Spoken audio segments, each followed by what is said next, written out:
कमळी या मालिकेच्या आजच्या भागामध्ये आपण पाहत आहोत कमळी आणि निंगी इन्चार्ज बरोबरच आता दुसऱ्या हॉस्टेलच्या एका खोलीमध्ये आलेले असतात। त्या हॉस्टेल इन्चार्ज ह्या दोघींना म्हणत असतात, आता तुमची ही खोली आहे आणि तुम्हाला ही हॉस्टेलची रूम इथे मिळालेली आहे।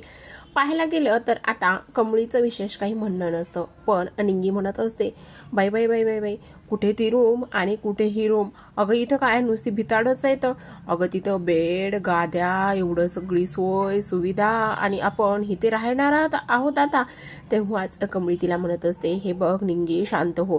आणि तेव्हाच आता निंगी तिच्याकडे पाहते आणि तेव्हाच त्या हॉस्टेल इन्चार्ज म्हणत असतात, हो मग तुम्हाला काय आता कमी पैशामध्ये एवढी मोठी हायफाय खोली ना थोडी मिळणार आहे, एकतर तुमच्याकडे पैसे नाही आहेत आणि तुम्हाला फ्रीमध्ये हॉस्टेलची रूम मिळालेली आहे, असंच इथे आता ती बोलते। आणि तेव्हाच आता निंगी म्हणत असते, काय ती रूम आणि काय ही ग रूम, खरं सांगू का आता हे भिताडं आणि तेच बघून कसं होतंय ग।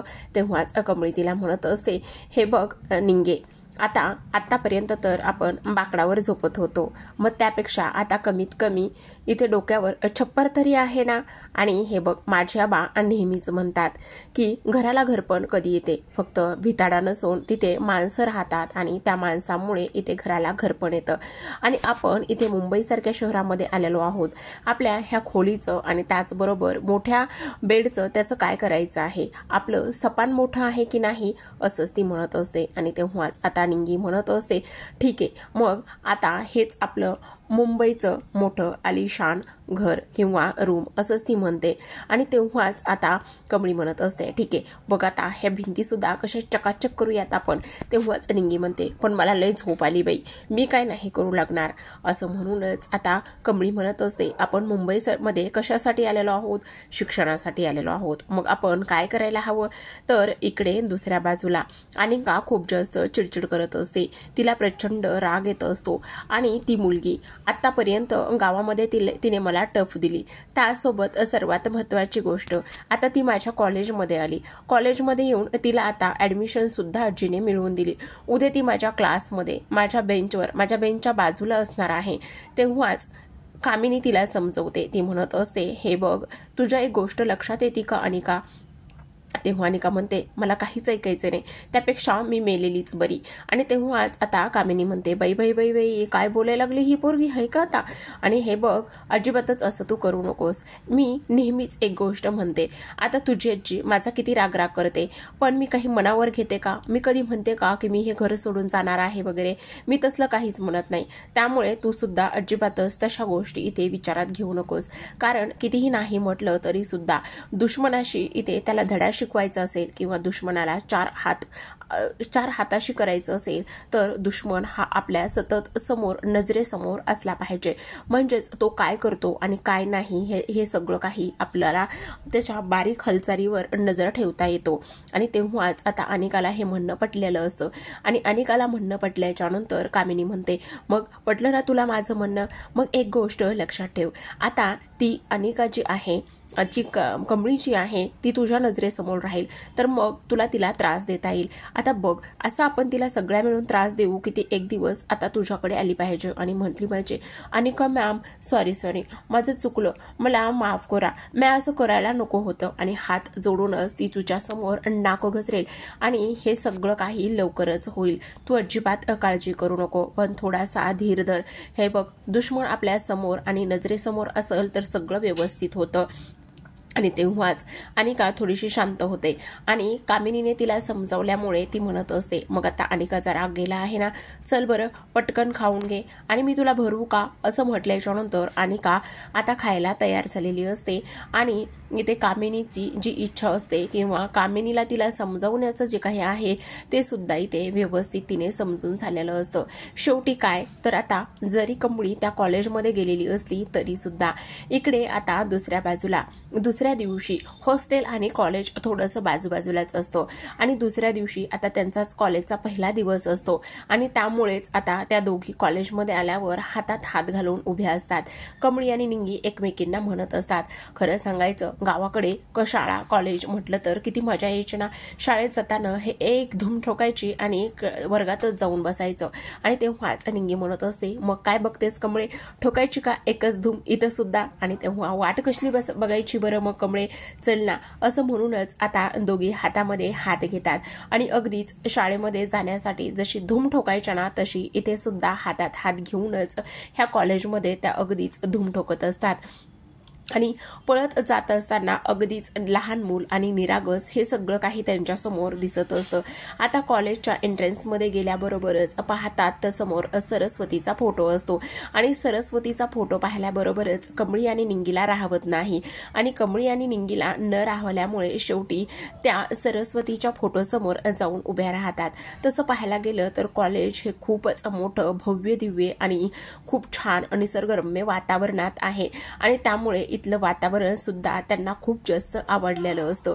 आता दोघी सुद्धा सरस्वतीच्या फोटोसमोर जाऊन हात जोडत असतात आणि ऑलमोस्ट तिथे अगोदरच पूजा वगैरे आणि त्यासोबतच निरंजन लावून ठेवलेलं असतो.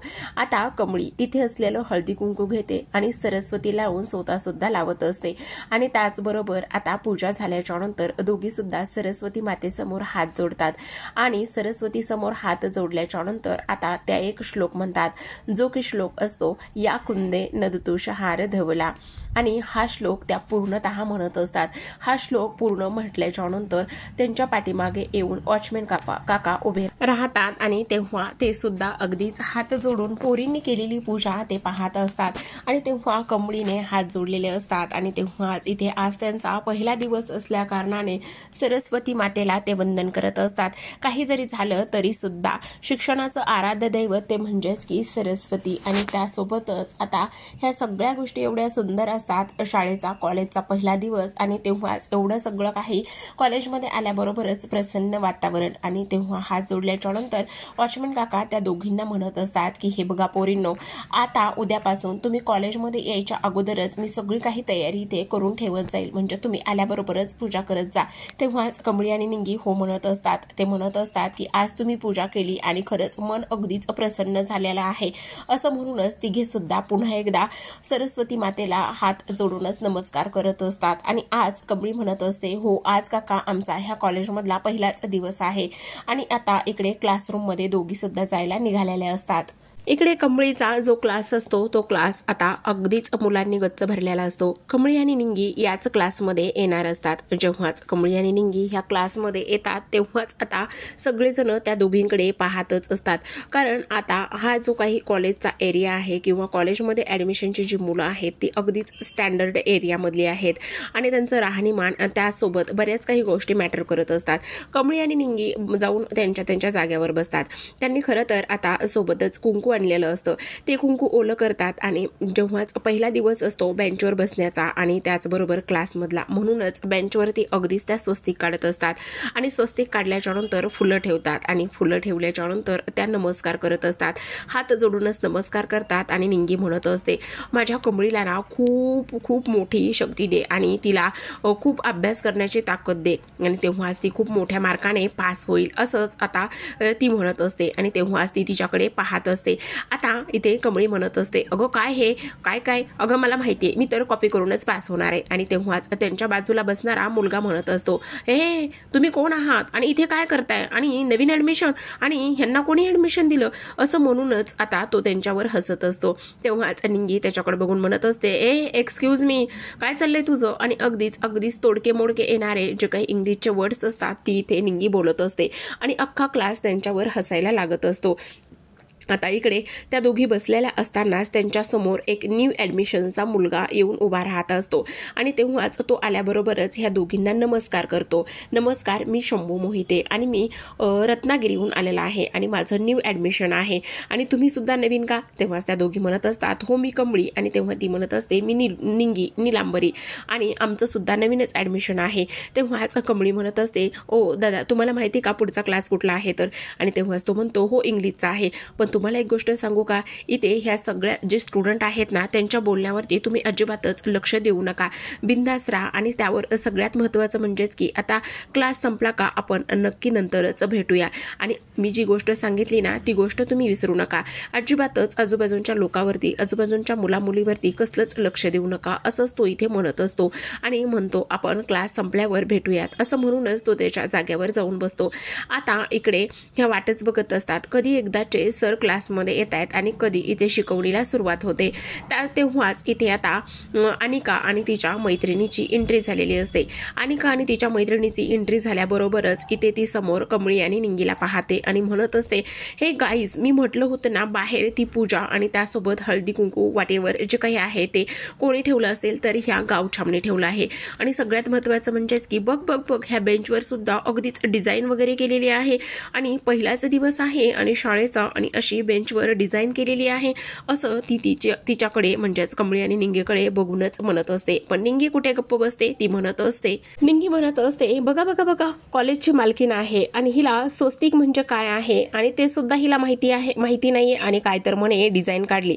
तेव्हाच आता अनिका खूपच जास्त चिडते. ती म्हणत असते, ए काय हे, आणि तुमच्यासारख्या गावछापांना इथे ॲडमिशन दिलेलं आहे म्हटल्यावर रोज कॉलेजमध्ये आता हेच होणार आहे. माझी ग्रँडमा बरोबरच बोलत आहे. आणि तेव्हाच ती एक म्हण म्हणते, पण त्या म्हणीचा मात्र तिला काहीच अर्थ माहिती नसतं. आणि तेव्हाच आता निंगी म्हणत असते, काय ग, ते काकडा असतं, काकडा, तुला माहिती का काकडा तरी काय आहे ते. आणि तेव्हाच आता अनिका म्हणते, हो माहिती ना, कुकुंबर. आणि तेव्हा कुकुंबर म्हणे, असं म्हणूनच आता कमळी हसायला लागत असते. ए कोणावर हसतेस ग तू. आणि त्याचबरोबर आणि इथे एक गोष्ट लक्षात येते का, हे कॉलेज आहे आणि तुम्ही शाळेमध्ये गेल्यासारखं काय हे कपडे, काय हा अवतार आणि त्याचसोबतच हे असे 2 वेण्या कोण बरं घालतं कॉलेजमध्ये. शी शी शी शी, किती वास येतोय. हिच्या जवळ जरी गेलं किंवा हिला टच जरी झालं तरी सुद्धा त्या गावाकडच्या शेणाचा वास येतोय, असंच आता अनिका म्हणत असते. आणि अनिका हे सगळं बोलल्यावर आता हळूच निंगीचा चेहरा मात्र पडलेला असतो. पण तरी सुद्धा कमळीला थोडासा राग येतो, पण ती जास्त काही दाखवत नसते. अनिका म्हणत असते, ओ हॅलो, सगळ्यांना तुम्हाला माकडं काय असते ती बघायचीत का. हे बघा, गावछाप माकडं, ह्यांनाच म्हणतात ना गावछाप माकडं. आणि कॉलेजला आल्यात म्हणे, शाळेत गेल्यासारखंच ही बसलेली आहेत आणि हे सगळं काही ती बोलत असते. आता अनिका ह्या सगळ्या गोष्टी बोलल्याच्या नंतर कमळीला राग तर आलेलाच असतो, पण तेव्हाच आता गावाकडचं शेण ह्या सगळ्या गोष्टी काढल्याच्या नंतर तेव्हा तिला त्या दिवशीचा दिवस आठवतो, ज्या दिवशी इथे अनिकाने ते जेवण तिच्यासमोर आणून फेकलेलं होतं आणि तिच्यासमोर ते पैसे फेकलेले होते. तेव्हाच कमळीने तिला सडेतोड उत्तर दिलेलं असतं, आम्ही शेतकरी आहोत आणि आम्ही पिकवतो म्हणून कमीत कमी तुम्हा शहरातल्या लोकांना खायला तरी मिळत आहे. आणि माझी आई बरोबरच बोलत होती की पैसे देऊन सगळं काही विकत घेता येतं, पण संस्कार अजिबातच विकत घेता येत नाहीत. हीच गोष्ट माझी आई बोलली होती आणि अगदीच तुझ्या बाबतीत सुद्धा तसंच आहे, असं कमळीने सडेतोड उत्तर अनिकाला दिलेलं असतं. आणि ह्या सगळ्या गोष्टी तिला आठवत असतात. पण एवढं सगळं होऊन सुद्धा ह्या अनिकाला मात्र काही अक्कल येत नाही, असंच आता कमळी म्हणते. आणि तेव्हाच कमळी आता निंगीला म्हणत असते, निंगे तू जरा बस इथेच, म्या आलोच, असं म्हणूनच आता निंगी तिला म्हणते, काय ग तू कुठे निघाली आहेस. आणि तेव्हा कमळी म्हणते, तू बस तर जरा, बघच मी आलो, असं म्हणूनच आता इकडे दुसऱ्या बाजूला अन्नपूर्णा आता इथे आजोबांच्या पायाला तेल लावून देत असतात, त्या पायांची मालिश करत असतात आणि त्या म्हणत असतात, मी आता मुद्दामूनच बबलू दादाला म्हटलं की असू देत, आज मी यांच्या पायाची मालिश करून देईल, तेवढंच त्यानिमित्ताने तुमच्याशी थोड्याशा गप्पा मारता येतील. पण एक गोष्ट खरं सांगू का, आता हा सगळा डोलारा सांभाळता मला खूप कंटाळा आलाय बघा, मला आता पेलत नाही. राजन आहे सोडा, पण राजन तरी एकटा कुठे कुठे बघणार आणि काय करणार. त्यामुळे खरं सांगू का, आता ती मुलगी जी सकाळी आली होती ती बघा किती निरागस आहे आणि त्यासोबत किती चंचल आहे ना, आणि तिच्या बोलण्यावरून किती छान वाटतं, ती हसते पण किती गोड ना हो. खरंच तिने किती मदत केली, मला सुद्धा देवळात वाचवलं आणि इथे तुम्हाला सुद्धा तिने आधार दिला. एका क्षणाला तर मी खूप घाबरले होते, जर ती आली नसती तर काय झालं असतं. पण खरंच ती आली आणि सगळं काही नीट झालं. पण एक गोष्ट सांगू का, जेव्हाच मी तिला तेव्हापासून भेटले तेव्हापासून मला असं का वाटतंय की आपली नातं सुद्धा अगदीच तिच्यासारखी असेल. ती किती गोड आहे, किती हसती छान, आणि त्याचबरोबर तिच्यावर किती गोड आणि छान संस्कार झालेले आहेत. कधी कधी असं वाटतं की नाही, आपली नातसुद्धा कमळीसारखीच असावी.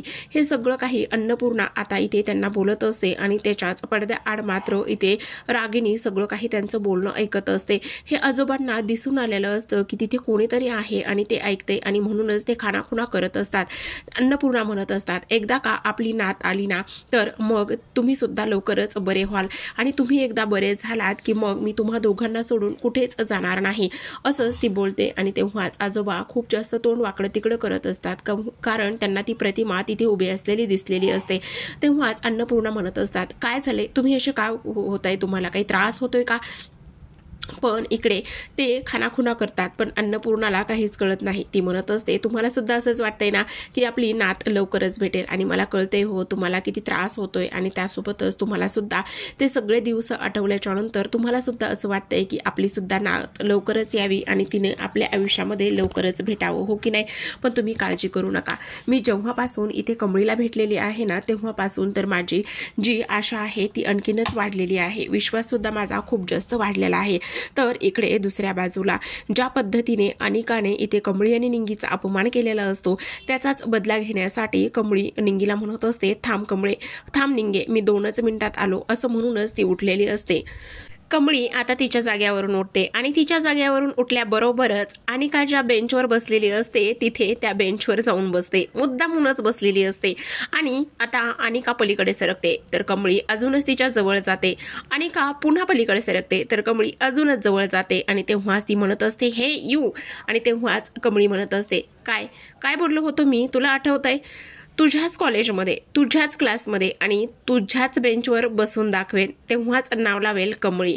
आणि तू काय म्हटली होतीस ग, चिखल, केर, कचरा. पण तुला माहिती ना मी लास्ट टाइम काय बोलले होते, कमळ त्याच ठिकाणी फुलतं आणि उगतं सुद्धा, आणि त्याचबरोबर ते तिथेच असतं, कुठे, त्या चिखलामध्ये. तेव्हाच मग चिखल कोण आणि कमळ कोण हे लक्षात ठेव. आणि ही गोष्ट बोलल्यावर अनिका चरफडतच तिच्याकडे पाहत असते. आणि तेव्हाच आता तिच्याकडे पाहिल्याच्या नंतर ती म्हणत असते, म्हणजेच कमळी, काय काय म्हणायचं मला, कमळी, कळलं का तुला? असं म्हणल्यानंतरच आता कमळी तिथून उठून निंगीच्या बाजूला बसण्यासाठी निघून जात असते.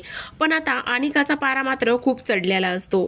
अनिकाने तिच्या एका मित्राला फोन केलेला असतो आणि त्याला सांगितलेलं असतं की आत्ताच्या आत्ता माझ्या क्लासरूममध्ये ये.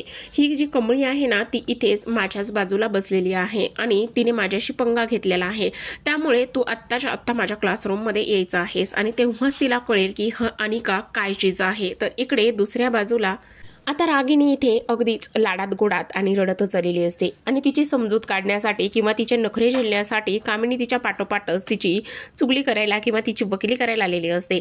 आणि तेव्हा कामिनी म्हणते, ए बाई खरंच तू जेवली नाहीयेस का, पण तुला का नाही जेवायचं ग रागिनी? त्यावर रागिनी म्हणते, का जेवू ग मी, माझी मुलगीच इथे उपाशी आहे, माझी एकुलती एक लाडाची लेक कालपासून उपाशी आहे, रागवली रुसली ग, तिला मनवायला आहे का कोणीतरी? आणि खरं सांगू का, इथे तर कोणाला कोणाचीच पडलेली नाहीये, पण मला तर तिची काळजी घ्यावीच लागेल ना, ती माझी पोटची लेक आहे ना ग. आणि तेव्हाच कामिनी म्हणत असते, हो ते तर आहेच ना. पण रागिनी म्हणत असते, पण खरंच इतरांना काहीच पडलेली नाहीये. आता मुद्दामूनच इथे अन्नपूर्णा किचनमध्ये असतात आणि त्यांना पाहूनच ह्या दोघी मुद्दामूनच अगदीच आव्हानत असतात. पण आता कामिनी म्हणत असते, अगं ठीक आहे ना, पण तू तरी खाऊन घे ना ग, मी कशी खाऊ ग, माझी मुलगीच जेवली नाहीये, ती रुसलेली आहे, रागवलेली आहे आणि तिला कोणीही उठसट बोलतं, मग तिला राग येणारच की नाही? तेव्हाच अन्नपूर्णा म्हणत असते, हे बघ रागिनी, इथे अनिका माझी नात आहे आणि तिला चांगलं वळण लागावं, तिने इतरांशी चांगलं वागावं, म्हणूनच मी तिला जे काही बोलते ते चांगल्यासाठीच बोलते. आणि तू म्हणत असशील की मला तिची काळजी नाही, मला तिची व्यवस्थित काळजी आहे. आणखी एक गोष्ट रागिनी तुला मी शेवटची सांगते, आणि ती म्हणजेच की इथे तू जशा पद्धतीची आहेस, तुझ्यावर जसे संस्कार आहेत, तू जसं इतरांशी वागतेस तसंच अनिकाला वागायला शिकू नकोस. आणि त्यामुळेच मी तिच्याशी तसं वागते. पण एक गोष्ट लक्षात ठेव, मी काल अनिकाच्या खोलीबाहेर जेवणाचं ताट ठेवलं होतं, पण त्या ताटामधलं अन्न तर सगळंच कोणीतरी खाल्लं होतं. मग अनिका जेवली नाही म्हटल्यावर मग काय तुम्ही दोघी जेवलात का, असंच अन्नपूर्णा थेट विचारत असतात. अन्नपूर्णाने ह्या गोष्टी बोलल्यावर ह्या दोघींच्या चेहऱ्यावर 12च वाजलेले असतात. अन्नपूर्णा म्हणत असतात, हे घर माझं आहे, ह्या घरामध्ये कुठे काय घडतं हे मला सगळं काही माहिती असतं, याची मला प्रत्येक गोष्टीची खबर असते. आणि त्यामुळेच तेवढ्यातच आता कामिनी अन्नपूर्णाकडे येत असते. कामिनी अन्नपूर्णाला म्हणत असते, पण काय ग वहिनी, एक गोष्ट विचारू का, तुलाच तुझ्या नातीचा का बरं पुळका येतोय, का बरं राग येतोय, आणि ज्या मुलीचा आणि तिचं म्हणजेच तुझ्या नातीचं पटत नाही त्याच मुलीसोबत तू तिला का बरं मैत्री करायला सांगतेस आणि का बरं तिची बाजू घेतेस, आणि त्यामुळेच इथे अनिका तशी वागत नाही का, आणि ह्या सगळ्या गोष्टीला तूच कुठेतरी जबाबदार आहेस असं वाटत नाही का? रागिनी धावतच येते आणि तिला म्हणत असते, आता सुद्धा तुम्ही बाबांबरोबर काय बोलत होतात तर त्या घाणेरड्या मुलीबद्दलच बोलत होतात. आणि ह्या गोष्टी रागिनीच्या तोंडून ऐकल्यावर अन्नपूर्णाला खूप राग येतो. ती म्हणत असते, रागिनी काय चाललंय हे, तू माझं आणि ह्यांचं बोलणं चोरून ऐकत होतेस आणि त्याचबरोबर तू त्या कमळीला का दोष देत आहेस, आणि ही तुझी हिंमत कशी झाली माझं आणि ह्यांचं बोलणं चोरून ऐकण्याची? त्या कमळीबद्दल एवढा का राग आणि द्वेष आणि तिरस्कार करतेस, आणि त्यासोबतच ती गरीब असली तरी सुद्धा काय झालं, आणि तिला पुढे शिकण्याची जिद्द आहे, त्याचबरोबर हुशार आहे, चांगली आहे, संस्कारी आहे, अनिकासारखीच तोंडामध्ये चांदीचा चमचा घेऊन जन्माला आलेली नाहीये ती. आणि ह्या सगळ्या गोष्टी असतानाच म्हणूनच मी अनिकाला त्या कमळीशी मैत्री करायला सांगितलेली आहे, आणि झाला तर चांगल्या गोष्टीचा फायदाच होईल. 2 गोष्टी त्या पोरीकडून तरी ती शिकेल असं म्हणूनच आता अन्नपूर्णा जेवणाचं ताट घेऊन तिथून निघून गेलेल्या असतात. आता रागिनी तिथे असणाऱ्या 2 नोकरावर ओरडते आणि तुमचं काय काम आहे, इथून निघा असं म्हणूनच त्यांना पाठवून देते. आता कामिनी म्हणत असते, हिचा हा जो काही माज आहे ना तो मी असा उतरवणार आहे ना, आणि एक दिवस उतरवला ना माझ्या अशा चपलापाशी आणून ठेवणार आहे, आणि हे सगळं माझ्या अनिकासाठी मी करणार आहे, आणि जोपर्यंत हे माझ्या अनिकाच्या नावावर होत नाही तोपर्यंत मी काही शांत बसणार नाही.